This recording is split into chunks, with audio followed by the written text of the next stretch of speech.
In the lead up to the 2023 presidential elections, security, or some would argue insecurity in Nigeria's case, was a major point of conversation between the candidates and the voters. And so it was in 2019, 2015, and in every election since 1999. A large country in a prime location, Nigeria has battled different security challenges in the past several decades. But as President Muhammadu Buhari prepares to leave office, the presidency says he is leaving the country better off, security-wise, than he met it. In 2022, no part of Nigeria was exempt from security issues, but the nature of the violence and insecurity differs somewhat from place to place within Nigeria. Joining me now to look at President Buhari's security legacy is Salaudeen Hashim, conflict and security expert and director of program with the CLEEN Foundation. Mr. Hashim, welcome to Politics HQ. Thank you so much for joining me. Thank you very much for having me. So let's go back a bit in time, because we do know this administration is just about 8 years old. And for those 8 years, the president has overseen Nigeria's security architecture.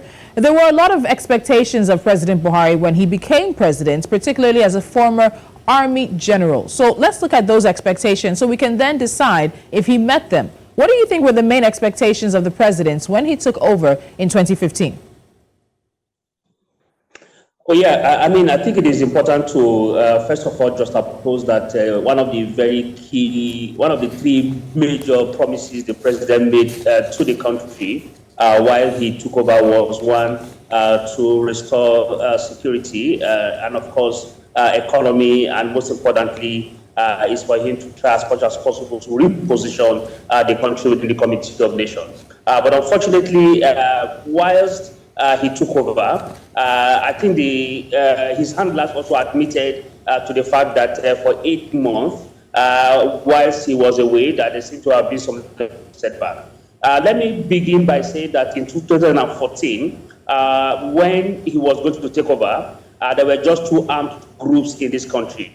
One in the Niger Delta, and of course the Boko Haram insurgency, if you like, we call it Jamaatul Nasrul Islam. Of course, now we have the ISWAP. But if you fast forward between 2014 and now, we have over 300 armed groups in Nigeria. And of course, you ask yourself what exactly would be the parameters for saying that they have done much more. Then let us go to human fatality.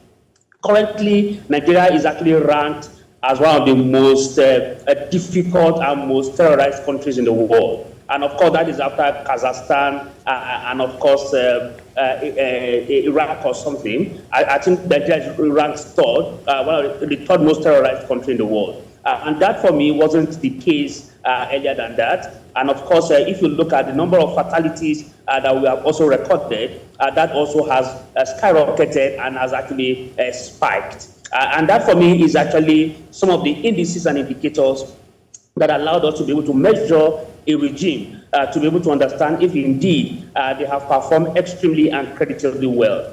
We have had new pattern of insecurity. We have had emerging pattern of insecurity. We have had some kind of new dynamics, particularly in Southern Kaduna, in Benue, and of course the entire gamut in Zamfara, which was never the case, and the new and emerging and residual and consistent layers of threats to human lives. That for me are the kinds of indicators that the administration should look at and be able to judge and say for themselves if indeed they have done well. Yet they have actually bought a lot of infrastructures. They have bought a lot of MRAPs, Russian 2 tanks. They have bought plenty of attack choppers. We have bought Super Tucano. We have been able to equip to a large extent the armed forces in a renewed manner and approach to be able to suggest that we are deliberate in terms of our kinetic approach to fighting terrorism. Okay. But the question that really comes to mind is to ask what are the potential capability and of course the result of all of those efforts. For me, I think there are issues that we really need to call to question in itself. The issue of mass surrendering that is happening in the Northeast currently, is it as a result of the ongoing kinetic effort? Is it because those guys are frustrated in the forest? Is it as a result of the loss of the heads and of course those who are leading all of those gangs? The Shekau faction are the ones who are largely doing the surrendering. The Albanawi faction who are actually dominating the Lake Chad areas are not in any way doing that. Maybe because of the ideology, maybe because, of course, people are seeing it as a pressure from the armed forces in that particular regard. But I can guarantee you that there has been more fear in the lives and in the homes and in the ears of most Nigerians than it were in 2014. Okay, in 2014, Mr. Hashim, let me come in here because my next question was to take you through the security challenges, the variety, or let's say the difference in those security challenges, region to region, that this administration has had to face in the past 8 or so years. But when you list them out, because you've done quite a good job of that, when you list them out, I think many people would ask how. Why have we seen this increase? We continuously see armed attack from people known as unknown gunmen. As you said, non-state actors, terrorist groups now increasing to almost 300 in Nigeria, a country of about 200 million plus people. The next question would have to be how? In the space of time that this administration has been in power, why have we seen this increase in insecurity? How have we seen this increase in insecurity? Let's go through that. In 2014, Nigeria was actually ranked as one of the most progressive economies in the world because of the number of indicators that actually brought to bear. But of course, years later, Nigeria became the poverty capital of the world. I mean, just do the arithmetic. It tells you very clearly that we lost the sense of social infrastructure that should be able to de-radicalize people. But because of the unfortunate approaches within the state apparatus to be able to help support the system and the people, we have the push factors that actually pushed a lot of individuals into that particular terrain. The second one is the high level of injustice. The justice system does not suggest that a number of people are developing a lot of confidence and trust. I tell you one thing, I have been able to engage in the front line, and I can guarantee you that citizens in the front line prefer to approach this Islamic sect and their justice system rather than subject themselves to the justice system run by the Nigerian administration, the Nigerian government. And simply put, it's because they felt that they find more justice in those kind of terrain than they would find in the system here. And the third one is we have an emerging issue in the Southeast, where we have a massive and a twist, 360 turnaround in the kind of secessionist approach that we also begin to witness, and the kind of massive infrastructure that is lost, the Monday sit at home, and the amount of money that is lost to that on a weekly basis. The Southeast economy is heavily dependent on diaspora funding. And of course, that particular region on a weekly basis loses close to $1 million just because of that fiat of start home. This were not the case before now, and the question to readily ask is what exactly has changed? The Northwest was the safest terrain before 2014, but of course between 2016 and 2017, it became a breeding ground for mass bandits who themselves begin to do mass abduction, mass kind of exportation of human body parts, and of course mass abduction of school children, the sort that we have never recorded in the past. That for me is a major issue, and of course a major yardstick for measurement. So if you are going to ask questions, I think we should premise our indicators on how and the kind of mass atrocities that we witnessed between 2015 and now, and juxtapose them as to what was there before now, and we will realize that maybe perhaps the kind of indicators they have put on the table to measure is not the same that we are also using. Like I mentioned earlier, maybe they are measuring the kind of investment in hardware. Yes, maybe they are measuring the kind of investment in some kind of... But unfortunately, we are not putting a lot of effort into intelligence. In the School of Intelligence, Nigerian police that should lead the internal security require that we have an infrastructure that supports intelligence, but we do not have that.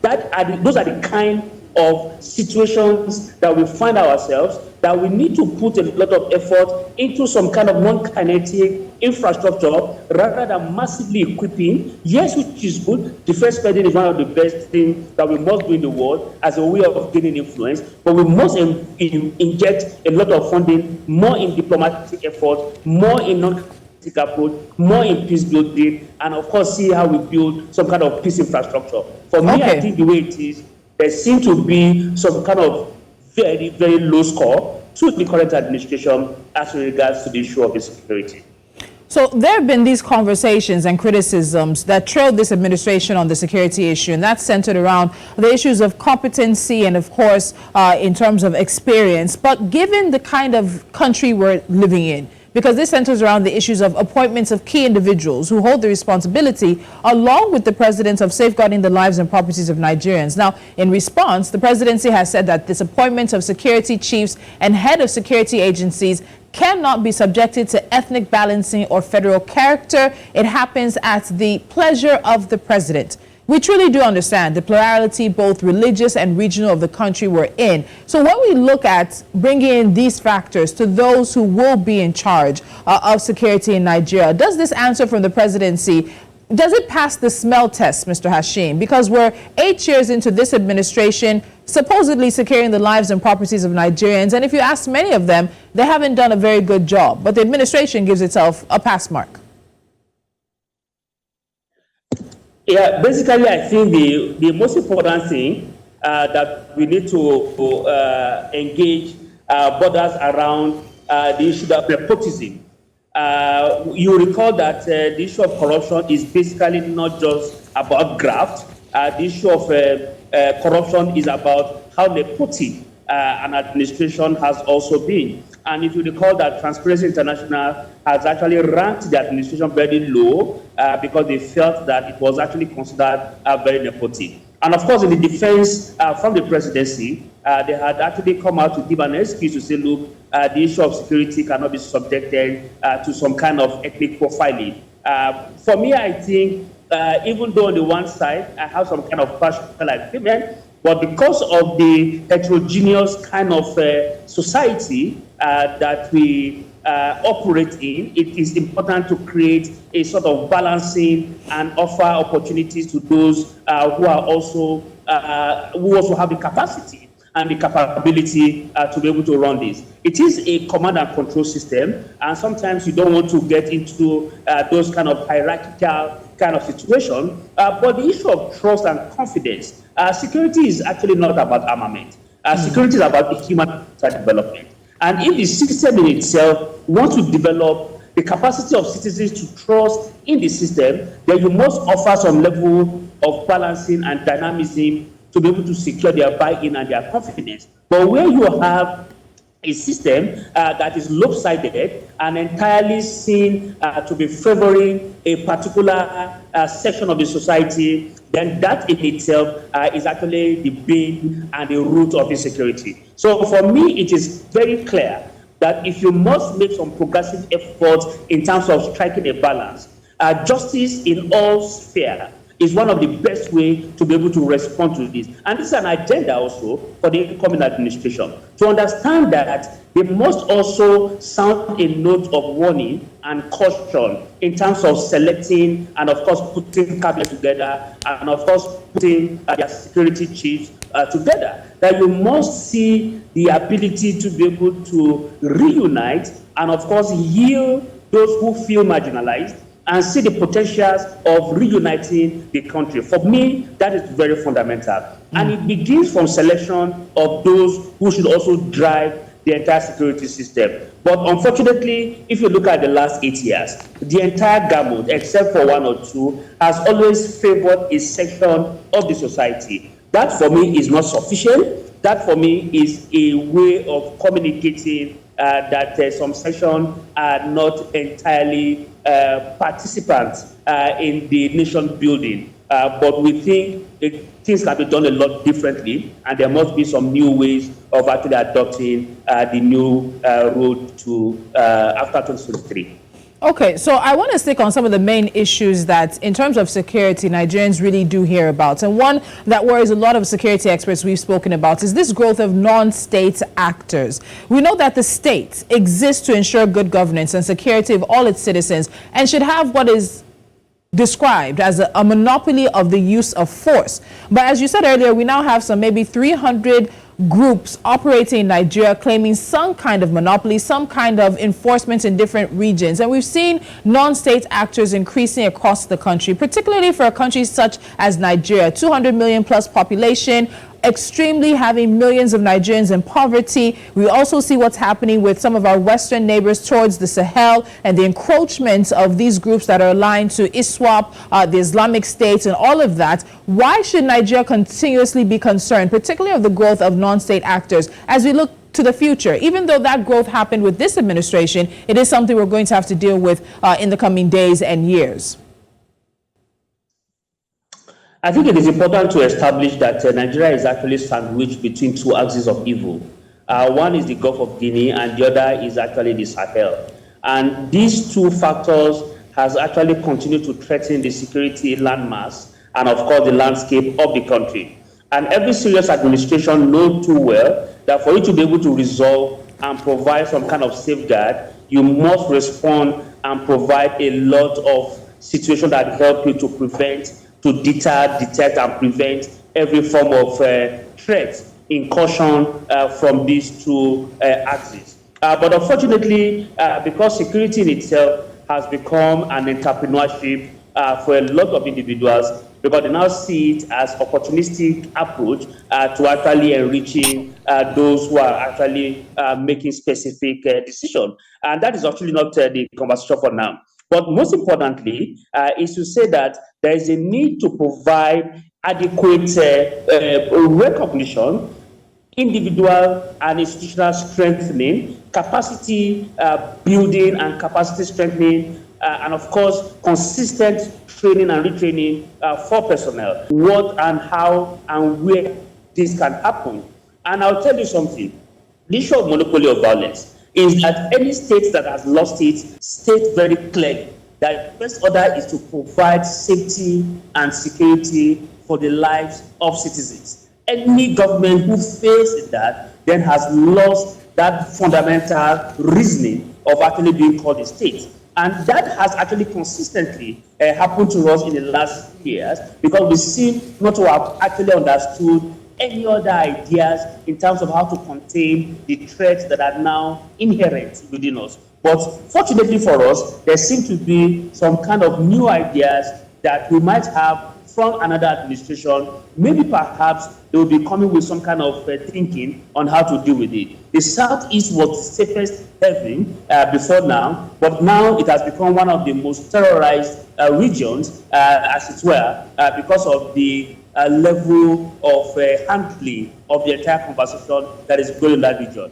And I tell you one thing, the best way to resolve this issue going forward in the Southeast is first to actually deprescribe IPOB and allow the leadership to be able to come out clearly to be able to negotiate with you. Because you cannot have a government negotiating with a terrorist group, but if you deprescribe them as a terrorist group, then it offers you an opportunity to engage with them. Nigeria is not doing well on the Global Terrorism Index. We are doing very badly.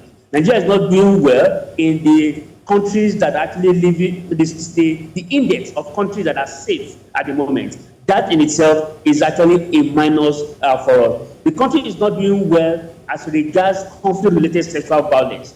That in itself is, and you recall too well recently that most of our military men were also accused of mass abortion and the kind of violation that are also going in that particular region, most of which they have actually debunked. But the most important thing is that there is usually no smoke without fire. So what I'm saying very clearly is that if you have a clear balancing of individuals from various regions taking decision and security decision, it offers you some unique approach and methodology that underscores the need for justice, that underscores the need for balancing, and of course offering people that holy grail to be able to engage in a different manner. We cannot continue to do the same thing and expect a different Different result. results. Very I'm true. going to try to be very circumspect on this issue around ethnicity and insecurity. In itself is about threat to some kind of other regions who would actually have the issue of perception.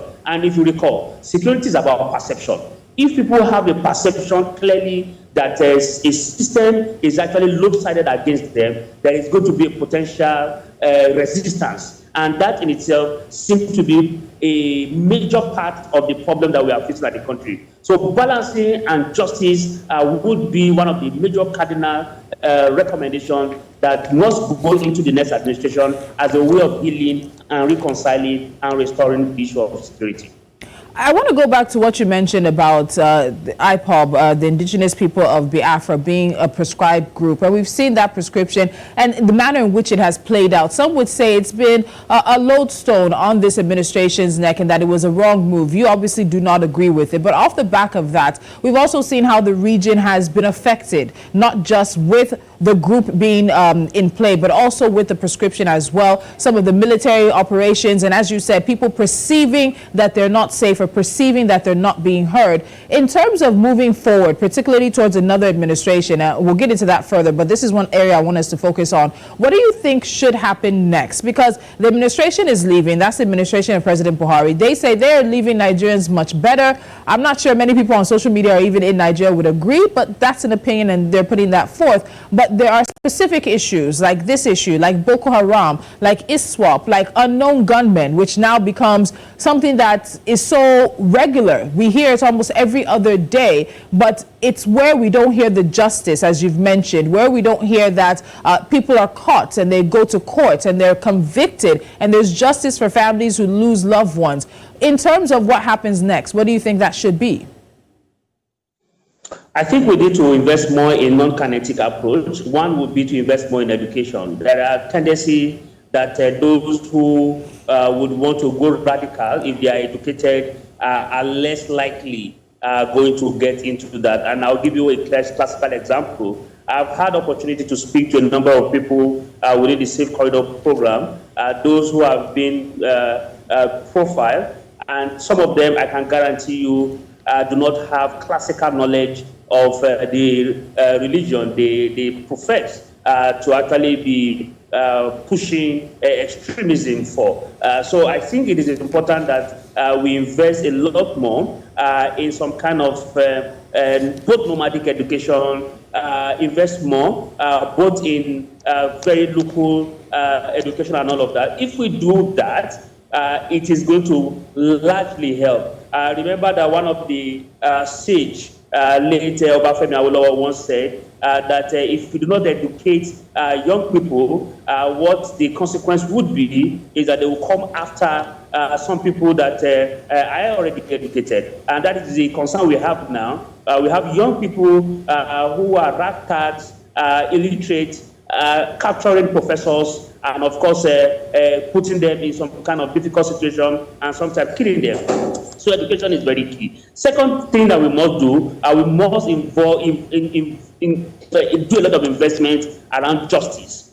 We must ensure that our justice system is only responsive to needs and of course not favorable only to the elite, because there is an elite capture of the society, and that in itself has continued to fuel resentment. If you do a lot of analysis as to people who took arms in the Northwest, most of them were just seeking revenge. We have seen a lot of clips. A number of us have had some kind of informal researches that has clearly suggested individuals trying to engage the system because they felt that they have been unfairly treated, they have been brutally handled, they have not been provided for by some reason. So justice system must be strengthened, and the economy is the bedrock of all of this. If the economy is doing well, tendencies are there that people will get busy. And to handle the economy,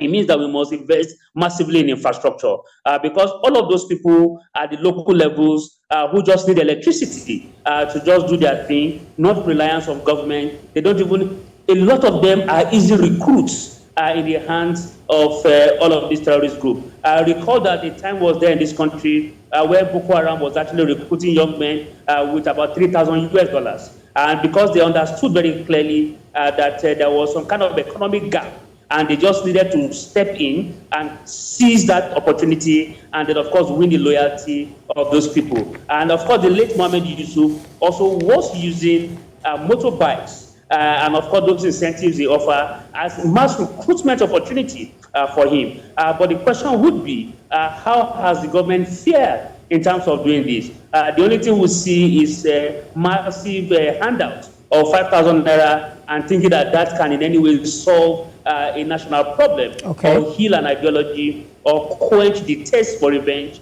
or try to. Those are not the way to go. I think we need to find a way to. And I know that recently also there is this massive money from World Bank at about $800 million. Yes. That they are also planning to go into those social reinvestment. That is not the best way to go. We must find an opportunity, an alternative that is workable, that is practicable, and of course that can help citizens to get more focused and of course get them. We cannot continue to do the same thing and expect a different result. So I like the fact that you mentioned opportunities, and you also illustrated the fact that unfortunately, in some instances, we had Boko Haram and even other groups sort of step into the gap. We talk a lot about ungoverned spaces in Nigeria where these militant groups or where these unknown gunmen operate, and they're able to operate because it's far outside the purview of security forces. And these are people who, for most intents and purposes, don't get, quote unquote, the dividends of democracy. So let me ask you, do you think this administration had opportunities that it missed to whether restructure the police or rejig the security architecture? Because the NSARS protests come to mind, and those protesters who were on the streets for about 2 weeks had 5 things that they wanted to do: remove the SARS team from the field, make sure that those who were arrested were of course released, institute consequences and repercussions for SARS officers and other police officers who'd been engaged in extrajudicial killings and of course abuses of power. But we're back to that now, because in the past 2, 3, 4 days there have been various videos coming out showing Nigerian police officers abusing their power. Do you think this administration missed an opportunity, particularly with NSARS, to use that as a platform and avenue to restructure the Nigerian police and bring it up to speed to also meet the demands of the 21st century? Yeah, I think the recent bill, the constitutional amendment, offers those new opportunities. Unfortunately, they are not able to implement. And one of the things that came to bear is the issue that borders around the moving of some state assets from exclusive list to concurrent list. For instance, the correction facilities, now that the state can also begin to build theirs and manage it, it is a gradual tilt towards state police and policing. I like particularly the idea of state policing, but for state police, whether or not the country is ripe for it is a new conversation that we must have in its entirety. And because of the attitude of governors that we have seen in recent past and the way they are so irrational in ideas and decisions. So for me, that is still something that we want to subject to additional thought. But for the NSAS, I think there are a lot of interesting opportunities that are still available. Yes, those demands, government has made a lot of effort, particularly with the presidential roadmap on police reform and some of those instances they have provided. But the question is, has it actually either eliminated or reduced the level of brutality that we see out there? The question is no. The new Police Act and, of course, all of those regulations and the new reforms that we have, how has it helped? The point is that it is not in any way having so much impact. So I think what we need to do is to, first of all, do a lot of regulation overhaul.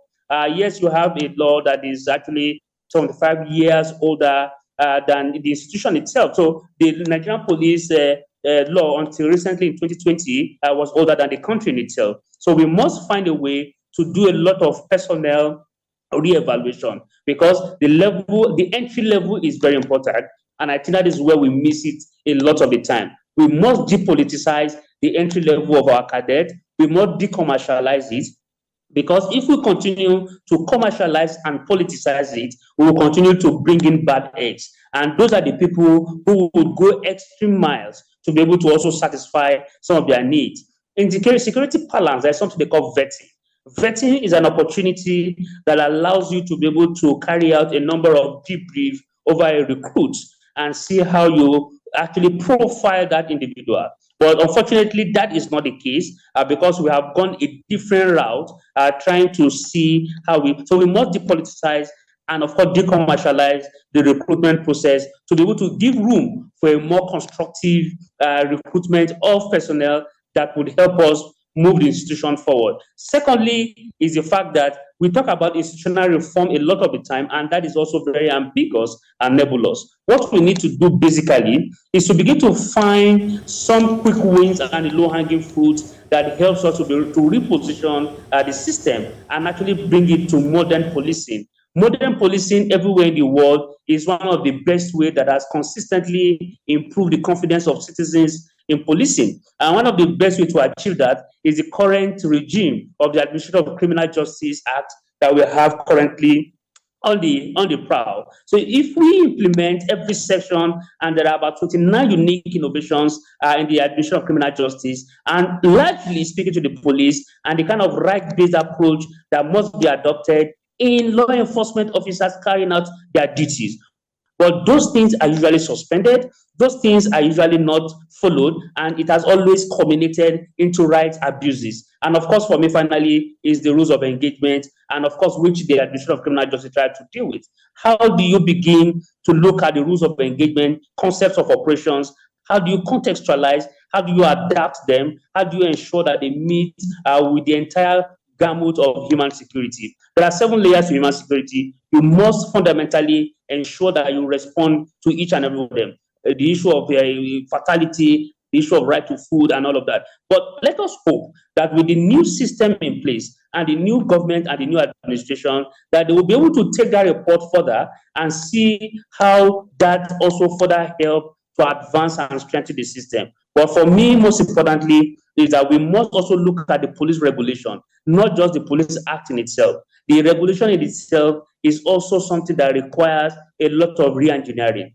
How are we doing with the welfare of the police? That for me is fundamental. How are we equipping them? The Police Trust Fund is doing some amazing work recently, and of course, the fact is that there must be additional support with that. Lagos State is a signpost of modern policing. You hear me? What exactly are we doing with ensuring that Lagos uses that model across the country as a way of also letting others learn from what they are doing successfully? All right, so I really do need to come in because time is not with us, and there are a few questions I do still want to ask you before I let you go. I want to talk about successes now. You've talked about low-hanging fruits and quick wins, but the special advisor to the president on media and publicity, Femi Adesina, has said that no matter what people say, Buhari will be leaving Nigeria better than he met the country in 2015. The special advisor noted that before the president took over, about 17 local government areas in the northern part of the country were under the control of insurgents, and noting that no single council area is presently being controlled by Boko Haram. And some have said it's not so much about Boko Haram not being as strong as before, but they've changed their method of operation. They've also moved. But for this administration, what do you see as the security successes of the Buhari tenure? Well, I think some of the biggest success will be let me put it in the balance they will also put it, is to say that they technically undermined or de-escalated the conflict in the Northeast. That for me would be the major issue, and I think that also gave rise to the kind of new pattern of insecurity that we saw playing out in the Northwest. Because for me, it was one of the biggest challenges before he came into the office, because at that time, even public offices and public places were not entirely safe. So we can say for sure that those bombs don't go off anymore. People are able to transact freely in markets and in public places. Those were not the case some years ago. So the ability to be able to cut logistics of these groups actually works very largely. And I know too well that they did a whole lot and invested so much in the capacity to monitor and put a tail on those who were considered as a threat. And I know that a lot of border logistics support those who make bombs, some policies that were largely somehow excruciating to people were put in place that also helped. And of course, the issue of intelligence largely also worked because there seemed to be some level of actions that now allowed people to now be pro-military in terms of offering information. The civilian GTF came out very strongly and they did extremely well. And I think it is important to constantly put them as one of the biggest success in this entire conversation in the Northeast. But they must also be taken care of, otherwise that is also another big danger that is also waiting to happen. So most importantly for me was the de-escalation in the Northeast, and of course how they debriefed some of those guys who were very high-handed and of course were ready to set the country ablaze. How we equipped our armed forces was actually very good. This administration actually put a lot of effort in MRAPs.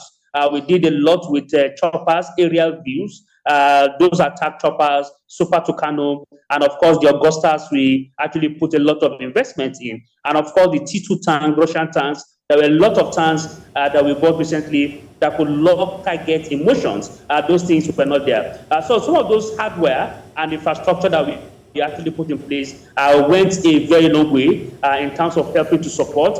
This wasn't the case in the past. We had cases where people actually squandered all of those resources. Those funds, yes. So that for me, I think, is the biggest success that the administration can actually say that they have actually put in place. So I'll put the question to you simply now of what the special advisor has said, that the president's legacy will be a good one and he's leaving the country more secure than he met it. So what do you think President Buhari's legacy will be when it comes to security? There might be some success and some minor success at that, an ability to equip troop movements and make sure that we're getting infrastructure and we're getting, of course, equipment as well. But when it comes down to the value of lives and property, the value of Nigerian life under this administration, what has it been? What's the legacy Nigerians will remember President Muhammadu Buhari for? Let me see if I can get you to do this in about a minute. For me, I think that's a bad legacy because a lot of lives were lost and we can't in any way justify that for any reason. Always condemning happenings and waiting for the next one to happen isn't anything that we should applaud. And I think one of the biggest challenges has also been the case of response. Government response has also been very poor. We had the case of the train incident between Abuja and Kaduna. We saw how long it took before that happened. We saw how freely criminals can actually invade our correction facilities and actually free lifers, free people who threaten our society. We see all of those things happening.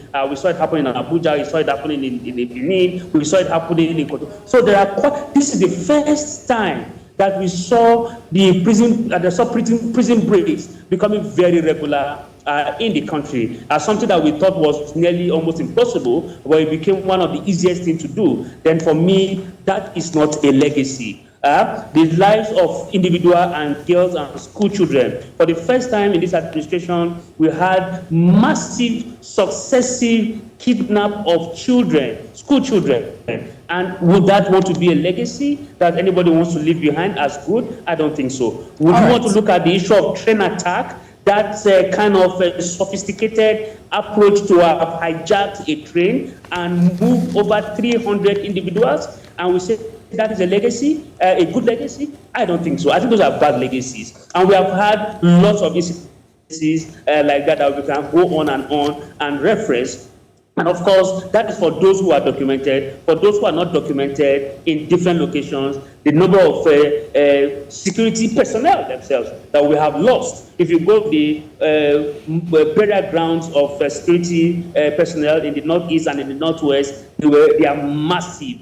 Is that supposed to be a good legacy? I don't think so. So I think that what we call legacy should actually be something that we can actually look at again and see if the administration can do some sort of review of what their legacies are, and then of course communicate that with stakeholders. But I think one last thing the administration owes Nigerians is to do an interface with Nigerians and citizens and allow people to have that kind of debate.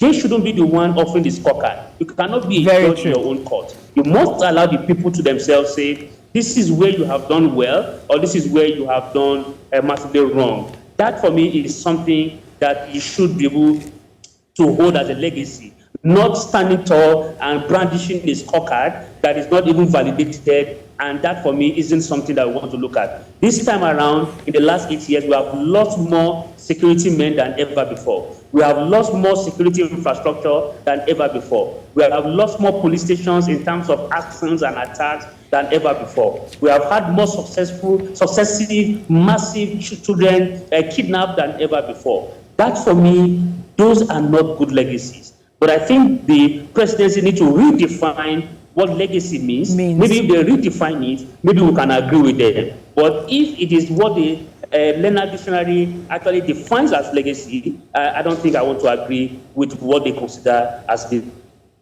All right, Mr. Hashim, we're wrapping things up now, but this question, I really do hope I can get an answer in a minute because of my time.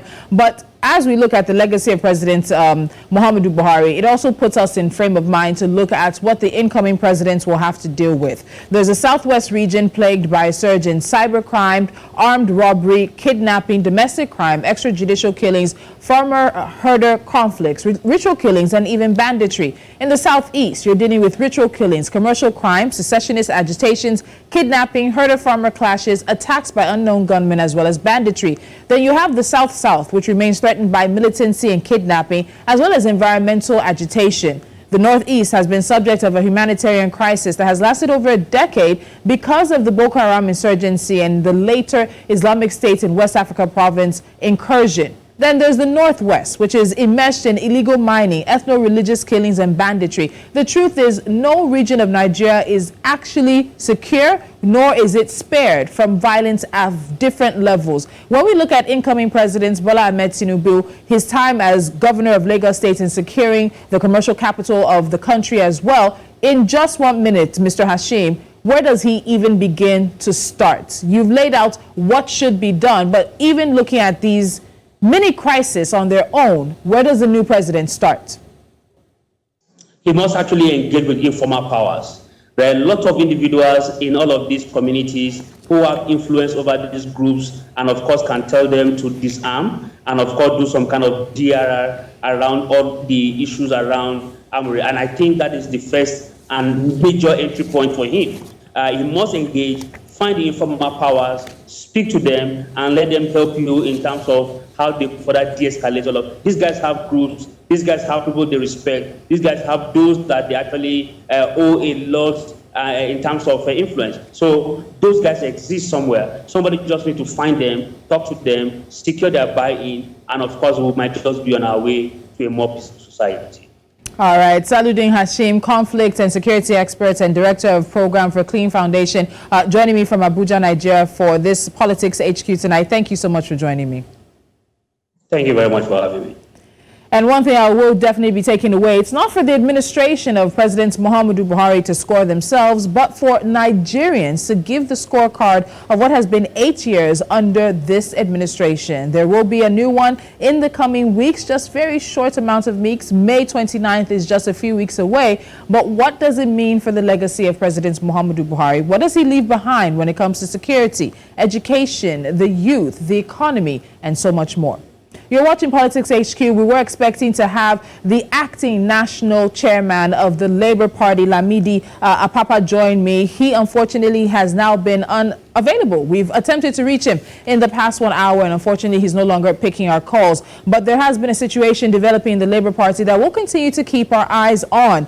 He became the acting national chairman, who was one time deputy national chairman, after a high court in the Federal Capital Territory suspended the party's national chairman, national secretary, national treasurer, and the publicity secretary as well. He declared himself national chairman last week following this fresh legal battle. But we also have a situation where the chairman of the Nigeria Labour Congress, NLC, Joe Ajero, in a statement has said that the NLC is alarmed by the decision of the justice in this case and continues to recognize Julius Aburi as the chairman of the LP. Additionally, there were meetings with the 36 state chairmen, and they voted to continue to have Aburi as the party's leader. So now it's a tussle for power at the Labour Party. Where will it end, with two men claiming to be the chairman, the leader of the Labour Party at the national stage? We know that the party won 7 seats at the Senate and also performed impressively in the House of Representatives elections.